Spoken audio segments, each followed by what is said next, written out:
The problem is going to get down. It's going to get back up. Okay, and you, I done forgot your name already. Robert, yeah, Robert. Okay, now this is perfect.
Man, welcome to the basement. Welcome to the basement. That is the basement, and we spell the basement Bassmint. Tell us your name, sir. Russell Bailey. Yeah. Russell Bailey. Yes. I finally get to meet you, man. It's a pleasure. Yes. We go way back. I'm sure we cross paths and walk right next to each other. Where y'all live? Unbelievable. In the city of Inkster, man. That's INKSTER. That's right. But look, Yes, sir. before I get to this interview that I'm dying to get to, I got to introduce everybody else that's hanging out with us in the basement, and thank you for coming. Do your thing. Starting with tell us your name, sir. Titus McCleary. And next to Titus, tell us your name. Vernon Brewster. And next to him, tell us your name. Next to him, tell us your name. Steve O'Kerr. Doug LeBeau. Doug LeBeau, and next to Doug, tell us your name. Chris Snyder.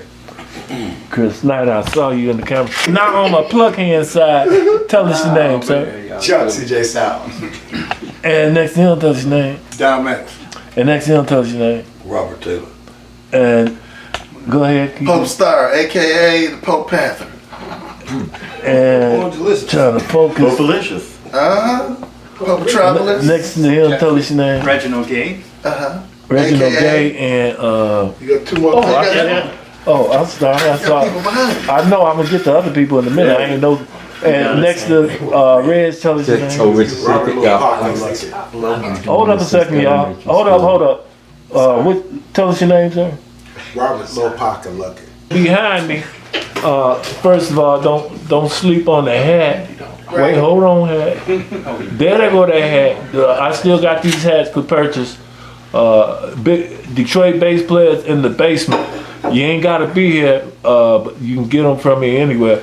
But sorry about that. And behind me, wait till you focus. Behind me, tell us your name, sir. Steve Burkhoff. Yes. Thank you for allowing us to use your basement and your electricity and your restroom and all that stuff. Amen to that. And next to him, tell us your name.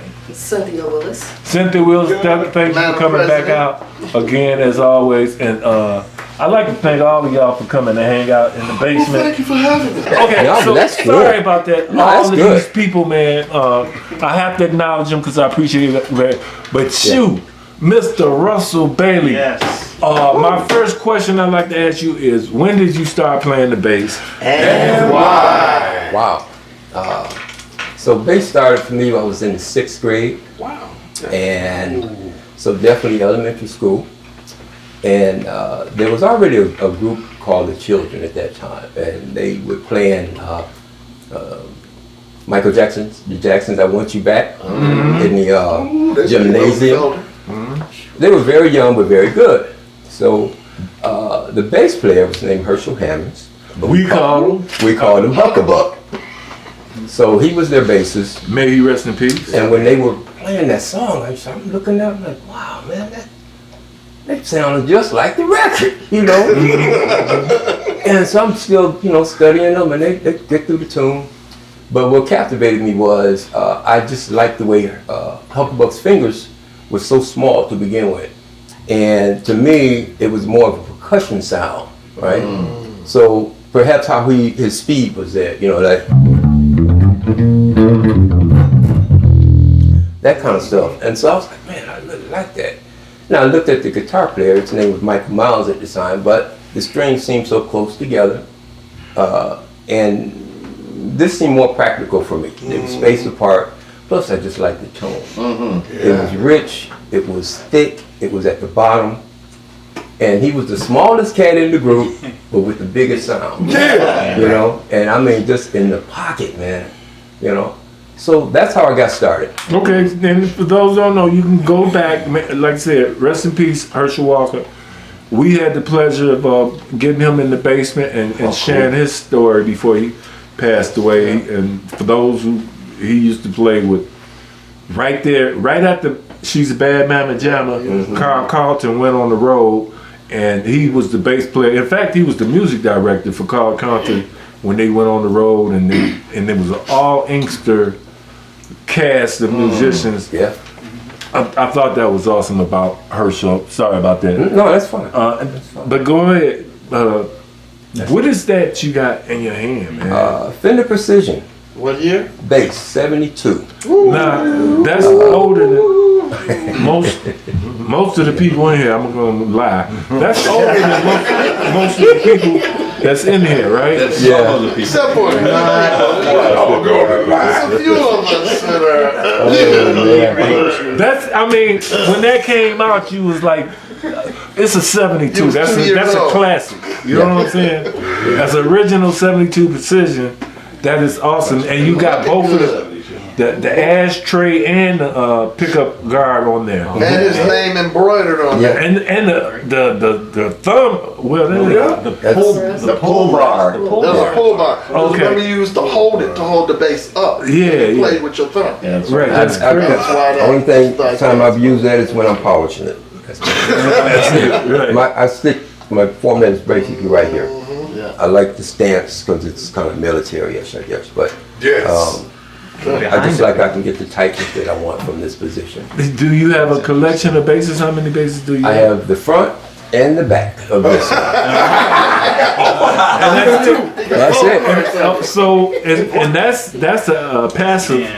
Yeah. So you don't have to worry about the battery going out on you. No, nothing, sir. right? So, how do you get your sound? What kind of strings you use on them? Flat round. It doesn't really make a difference what the name is for me. I'm just not into all of that. I just try to make it sound like clean, crisp, and percussion. It's kind of a weird thing, but I just like probably the calluses, the way they're on my fingertips as you mature and playing. It just gives me that.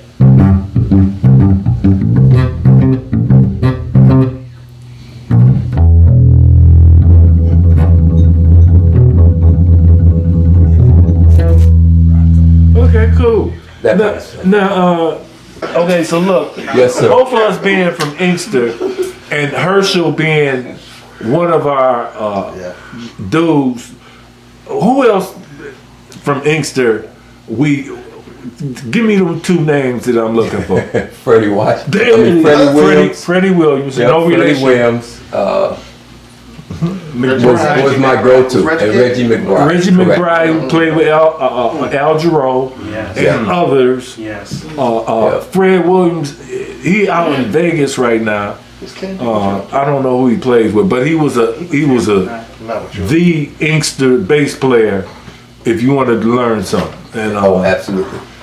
but so now getting that off my chest, who are some of your that you like love bass then and now? Mentors. In the past, it was whatever came on the radio, WCHB. 'Cause that's the way that I learned how to play. That was radio, wasn't it? Whatever, yes, it was. Whatever came on the radio, that was my practice time. And I would just do it continuously. What city was WCHB in? Inkster. It was Inkster. That's right. There we go, Inkster again. I'm sorry. Henry Ruff. Okay. I'm sorry. Okay, that's a good way to learn. I think a lot of us listen to the radio because that's all we had back then, right? Right. But then I got with Freddie, and well, that brother was just so technical. But yeah, that's when I began to really rehearse and learn a few things, how to just position your hand if that was comfortable for me, how to listen to the tones that are coming out your bass, how to stay in the pocket, not get ahead of the groove or try to drag the groove. I'm sorry. And those type of things, right? But Freddie and them, they had a phenomenal group called the Supersonics at the time. But his brother Timothy was in our group, which was at that time it was called Ninth Movement. We had a 5-piece horn section. Ooh. And so it was easy just to go back and forth with them. Right. Okay. As life would have it, I went on to, I got asked to do a bass gig or audition up in Ypsilanti, actually.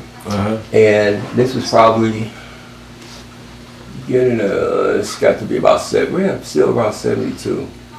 And so I made the audition. It was for a group called Masterpiece at that time. Okay, we're gonna talk about that, and we're gonna let my man. You got it. He got to go talk to his wife or something. His wife is insisting that he let her know he's alive and well. I understand. Okay, Eggs and bacon. That's good. yeah, but so now you went on to go play with Masterpiece. Now Masterpiece was a spinoff, maybe not a spinoff, a split between the greatest group at Ypsilanti back then in the 70s. What was the name of them? Soulmates. The Soulmates. Inkster had the Soul Searching Supersonics Yeah, Supersonics, with Freddie right. Williams on bass. Yeah. And Ypsilanti had the Soulmates. Yeah. And because Ypsilanti, it's a lot of cities between Inkster and Ypsilanti. Yeah, But you just go down Michigan Avenue. Next thing you know, you in Ypsilanti, and they had those festivals, and Inkster's Soul Supersonics used to go against the Soulmates, and it was like blah blah blah. And but who won that WCHB talent show that time? The Soulmates won. The Soulmates. And when I And was, the Supersonics came in third. who came in second then? I can't remember their name, but Are they were they more of Eagles? an adult vocal team. And you do a lot of recording now for Viking Studio. I know that's I the do. name now. Yes. Headed by a guy named Mike Moore, guitar player and producer and engineer with Gold Records and him and More News, him and News. I forget his name right now. You've been on recordings too. You got some records that we can listen to out there in the world? Masterpiece actually put out in '74 a single. It was called "We're Gonna Make It" on the A side, and the B side was "Love Affair." It did all right, you know. But I've also done quite a bit of work with Mike Moore. He calls me in for. Well, the latest one is actually for Johnny Lawrence. It's on his one that's coming out now. Do you play with Johnny Lawrence too? Or no? You know what? See, I used to play with Johnny doing Masterpiece. That was when I really met him back in the early. I mean, I know he's playing now. So He is playing now. You, No, you I am- do any of the concerts with him now? I am not. Oh, okay. No. Not yet. Not yet. Right. Okay, name some more But that work that you do in the studio. Let's see, was Susan Marsh, I guess I should say, and then Roxanne Dawson.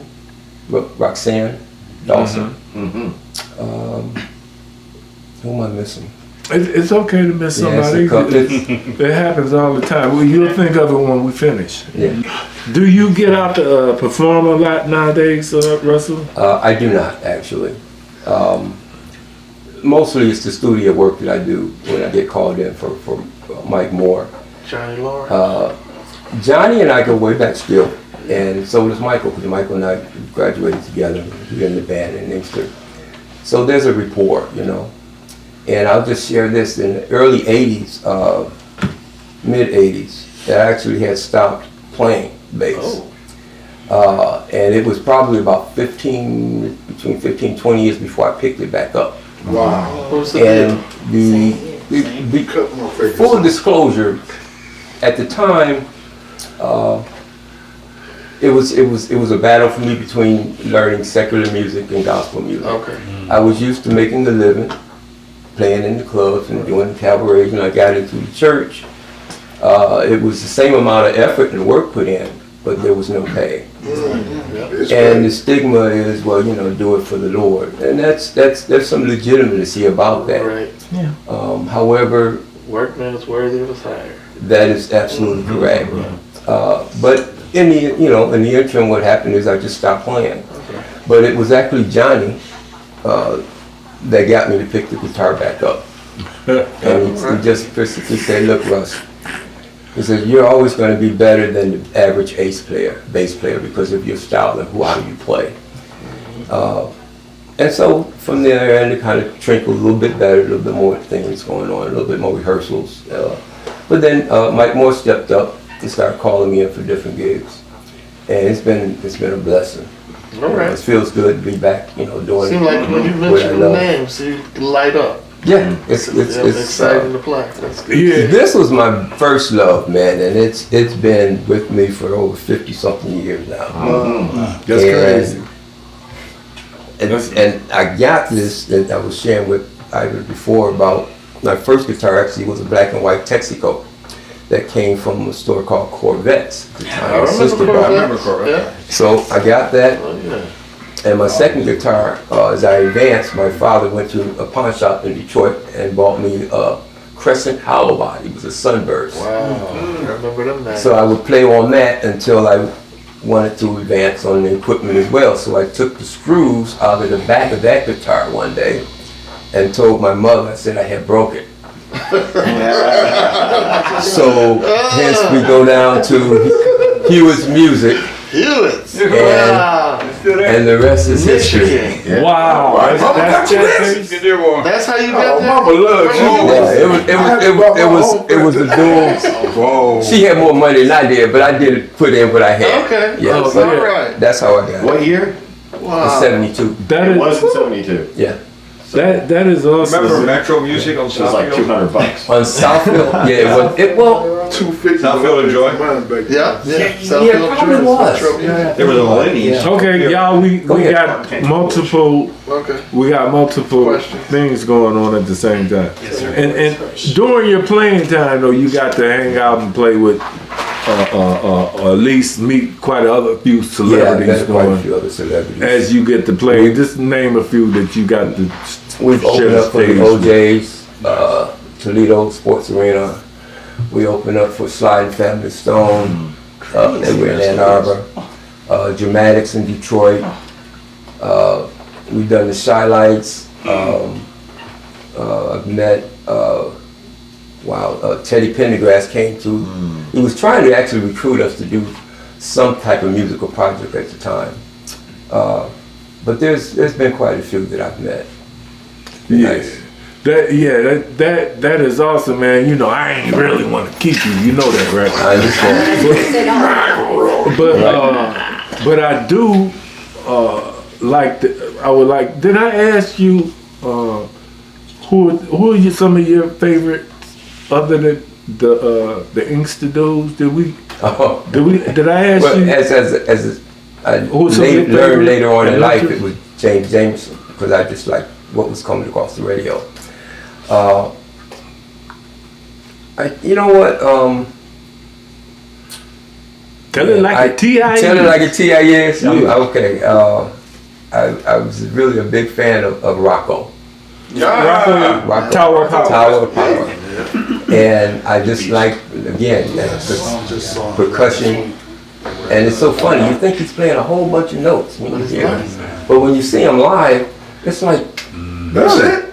that's, what? That's all you did. Here I am getting cramps, trying to figure it out. And it's like, Index finger. wow, okay, that's it, yeah. Did So Rocco- no, there's no way he went back and forth with one finger. Like on what is hip? He had when he It's alternated. not, he is alternating on He's it. alternating He is, yeah. Fret fingers. I'm just glad it wasn't you playing a pick with. So, With one finger. look, you from the back in the day, we thought pick players were cheating.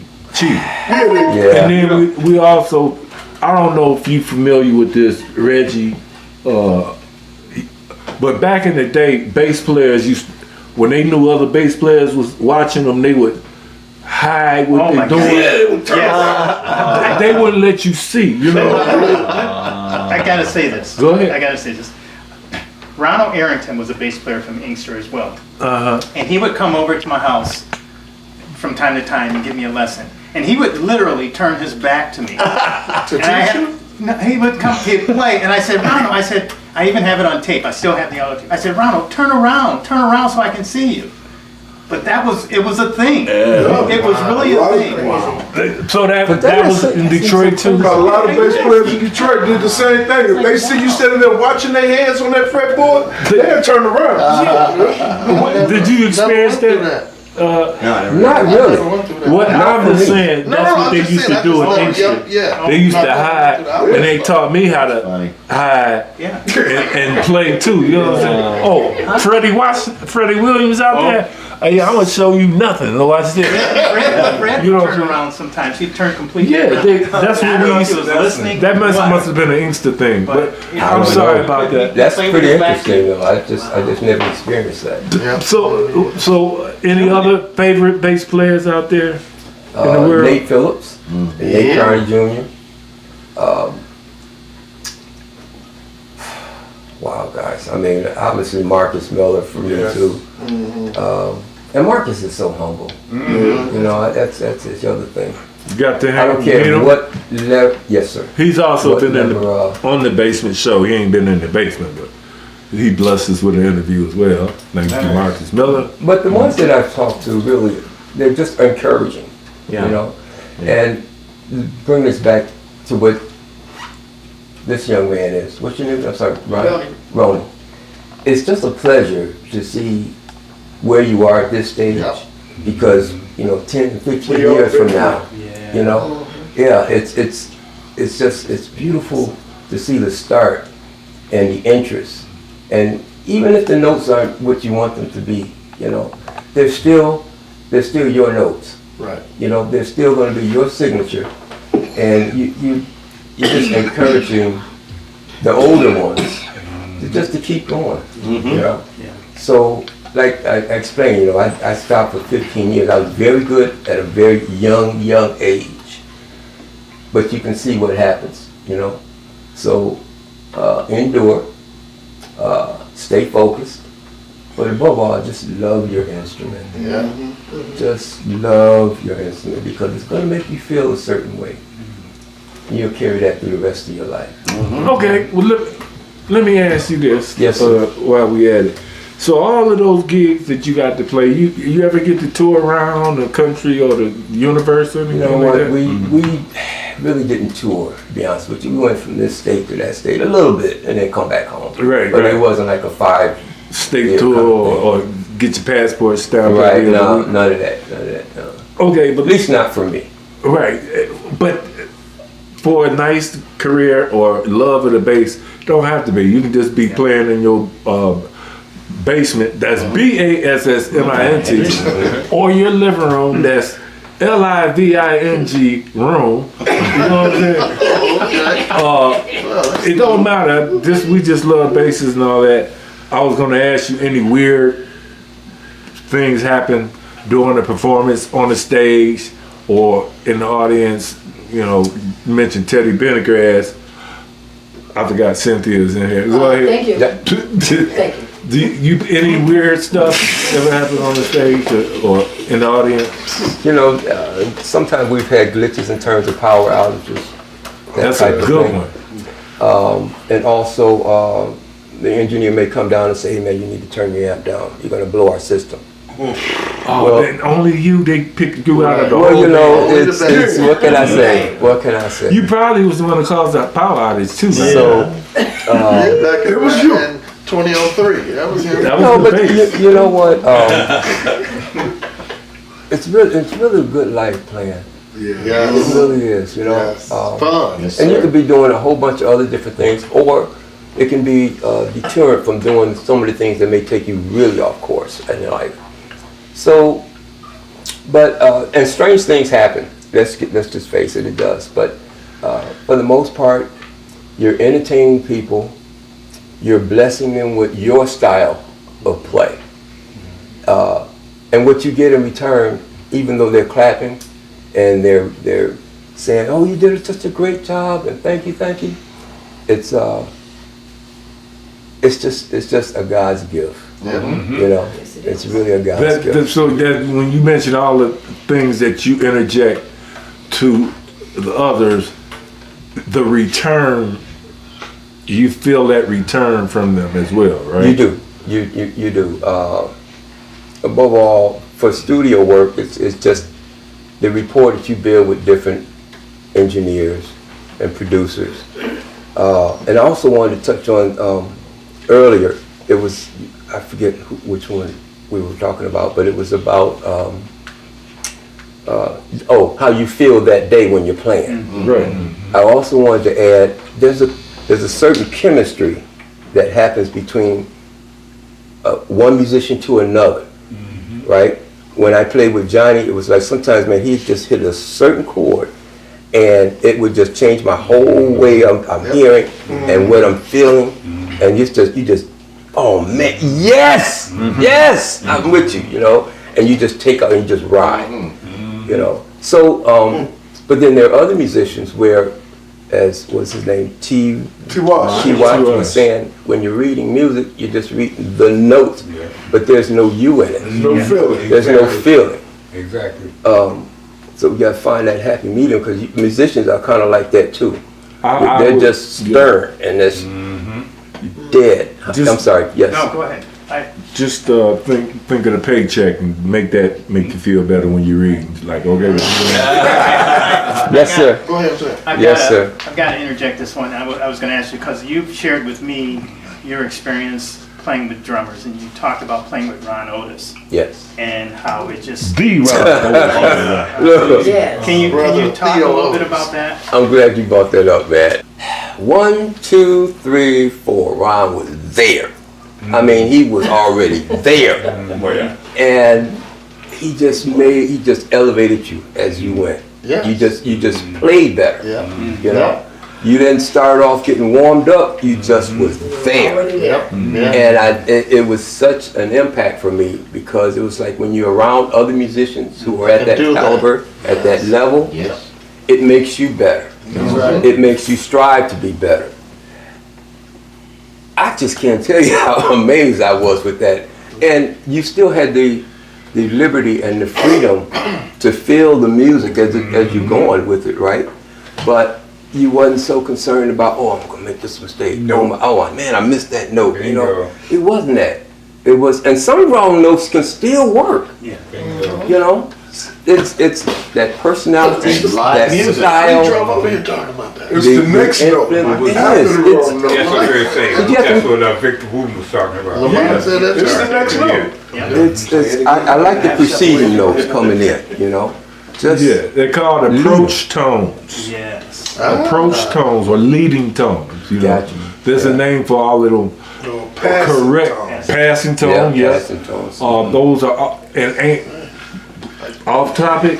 Ain't no such thing as a wrong note. That's right, there's only Or 12 of them. is it? 4 is it? Okay. Sorry about that. No, I'm good. But what I was going anybody have any questions for this fine basis? Anybody? So, Yes, sir. flat round. Yes. You don't play round on any of your basses? They all got flats? We only got one I only bass. got one. Only got one. I had Right, front and back. I had rounds on this one many years ago to try it out because I wanted to see the brightness in the tone. Right. But in all honesty, full disclosure, when Thumpin' came out, I couldn't figure it out. Okay. You know? You had to back then. But hold on. No, you didn't. No? The thing was, for me, is, okay, I can still play in the pocket. Right. I can still have the groove. I can't do that like other people can do, but I'm still all right. Right. You know, and Still get that paycheck. when I met Marcus, it's funny, Miller, I was just sharing this same conversation with him, right?